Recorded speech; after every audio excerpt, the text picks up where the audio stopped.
Epstein not only drinking his milkshake, but drinking all of yours as well. When you decide you want that second chicken leg on the table, are you comfortable that he's already eaten every single chicken leg on the table? Are you okay with him dominating the TV agenda? Are you okay when he intentionally farts in your direction and maybe lifts his leg every now and then? Extra emphasis, particularly so kindly pointed out. Can you stomach spending every Thanksgiving in Miami in 75-degree weather on the Cones boat with plenty of alcohol and food? And yeah, I guess that's not so hard to do. These are all serious questions that Carly and I have to think about when we contemplated marriage to Mike and Jamie Epstein. And needless to say, I think we both believe we've got the stuff to get it done. And don't worry, Carly, I made sure the kitchen has extra chicken legs in case Mike decides to get all hungry during the meal. You know, Mike, we become more than brothers over the last 7 years. We've become friends and confidants. And I feel privileged to have somebody who can be as crazy as I am on a Sunday and yell at plenty of TV screens and football bars and make complete fools of himself to everyone around him. You know, Mike, you're such a rock for Jamie. I really appreciate that. And you've really been a royal pain in the ass at times.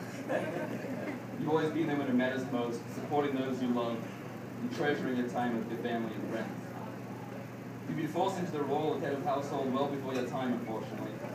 But what a job you've done, and how proud your parents and brother would be, how proud Jamie and I are of how you handled the situation, and everything that you stood up for and handled at the time. Carly, tomorrow night you take on an enormous challenge. In marrying Mike, you're carrying on the Epstein legacy.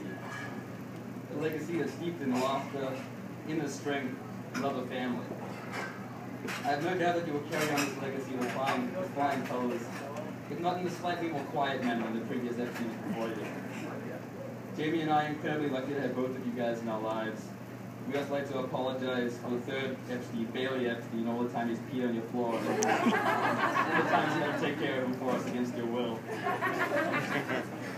You know, I'd like to end with just one thing. One of my groomsmen told me at my wedding, when he met Mike and Carly, he came up to me afterwards completely, unprovoked, and told me, "Do you realize how lucky you are to have these in-laws that you really love, and you guys get along so great?" And I told him that, it's not something I take for granted. I know a lot of people don't have what I have. And so I just wanted to say thank you so much for you guys always including me and being pretty much, the best brother-in-law and sister-in-law that a guy could have. So you can raise your glass, give a cheers to Mike and Carly.